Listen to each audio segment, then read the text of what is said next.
Hello everyone, আমার mini ব্লগে আপনাদের স্বাগত। তো এটা আমাদের গোয়ার তৃতীয় দিন। লাঞ্চ টাঞ্চ করে আমরা আবার দুপুরবেলা একটু বেরিয়েছিলাম আরও কয়েকটা বিচ ঘোরার জন্য।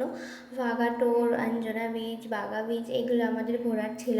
এই বিচটা আমার খুব ভালো লেগেছিল কারণ এটা একটু মানে নিরালা নিঃশব্দ টাইপের, কারণ এখানে অতটাও ক্রাউড নেই যেমন বাগা বিচ টিচগুলোতে ছিল ক্রাউডটা। তো এখানে অতটাও ক্রাউড ছিল না, তো এখানটা আমরা কিছুটা সময় কাটাই। তারপর আরও একটা বিচে যাই, সেখানে প্রায় সানসেট হচ্ছে আর সমুদ্রের সানসেট আর সানরাইজ তো খুবই ভালো লাগে। তো সেখান থেকে বেরিয়ে আমরা বাগা বিচে যাই। বাগা বিচ তো প্রচুর ক্রাউড, আমার অতটা ভালো লাগেনি। তো এখানে আমরা একটু সময় কাটিয়ে তারপরে আমরা একটু ইচ্ছা ছিল সি ফুড খাবো। তো ওই বাগা বিচের কাছেই কয়েকটা দোকান ছিল, তো সেখানে আমরা ঢুকি। এই দোকানটা থেকে আমরা কিছু সি ফুড নিই।